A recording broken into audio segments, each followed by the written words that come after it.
You got a very unstable guy in Cruz. He's nuts. He'll apologize, but I don't want an apology after the election. I want the apology before. And if he doesn't, I'm going to bring a lawsuit because, in my opinion, based on what I've learned over the last 2-3 days from very top lawyers, he doesn't even have the right to serve as president or even run as president. He was born in Canada. So I will bring that lawsuit if he doesn't apologize.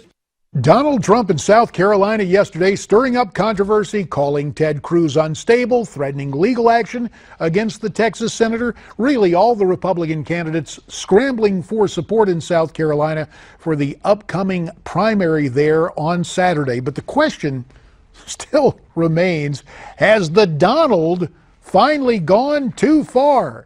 Here to answer it, let's bring in two of our favorites. Skyping in from New York City, columnist for the Fiscal Times, Liz Peek. And via Skype from Nashville, Tennessee, chief political correspondent for USA Radio Network's Scottie Nell Hughes. So, Scottie Nell, is this it? Has Trump finally hurt himself with these comments? Will it affect the outcome in South Carolina? I absolutely do not think they have, because they're comments that are being echoed in some form by several different campaigns, including Marco Rubio. Now we have Governor Jindal came out today, and the latest poll just released this afternoon has Donald Trump up 16 points to Ted Cruz. So it's not making any sort of difference, and these are post the debate Saturday night. So these comments are resonating, and people are just looking at them going, yeah, there's something not right about the Ted Cruz we knew 2 years ago as compared to the one we've seen on the campaign trail this year. So, Liz Peek, we've talked about it before. It seems that Donald Trump is immune with over-the-top comments. Is that just a special status he enjoys? Is he the exception to the rule in American politics? Well, I don't think that's true. I think if this election were to go on for another year, eventually people would tire of all this flamboyant outbursts and so forth. But look, the people who like Donald Trump like him for just this sort of bravado and mudslinging and telling it like it is, all this sort of bullying. That's what they like, and that's what they're attracted to.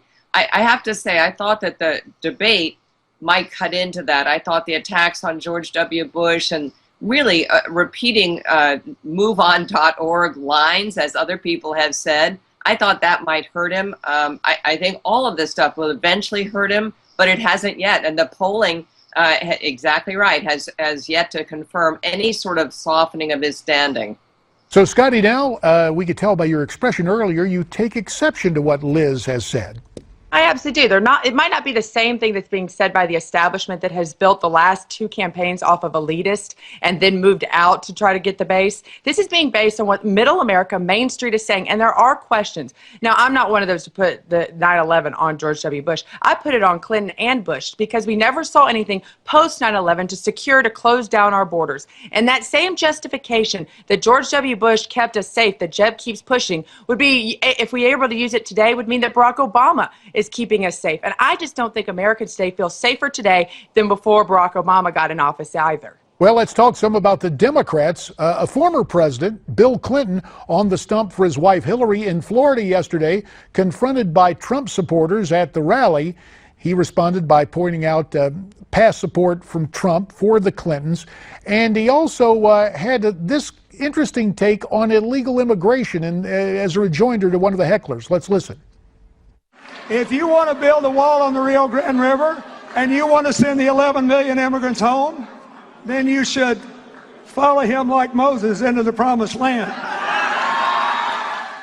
Bill's trying to demean the Trump heckler, but Liz, he's got a point that is resonating. Last 20 seconds to you. Trump definitely has hit very hard on the immigration issue, and people are tired of these surges across our border that threaten our country with all kinds of people coming in. I think Bill Clinton is truly a loose cannon, however, and his message is so scrambled. Is he hurting or helping Hillary? I don't think he's helping very much at this point. All right, we'll have to leave it there. Liz Peek in New York City and Scottie Nell Hughes in Nashville, our thanks to you. And how crazy have things gotten for Hillary Clinton on the campaign trail? She's resorting to some animal sounds. We'll get to that later. There is much more ahead as we continue on this edition of Newsmax Prime, so please stay tuned.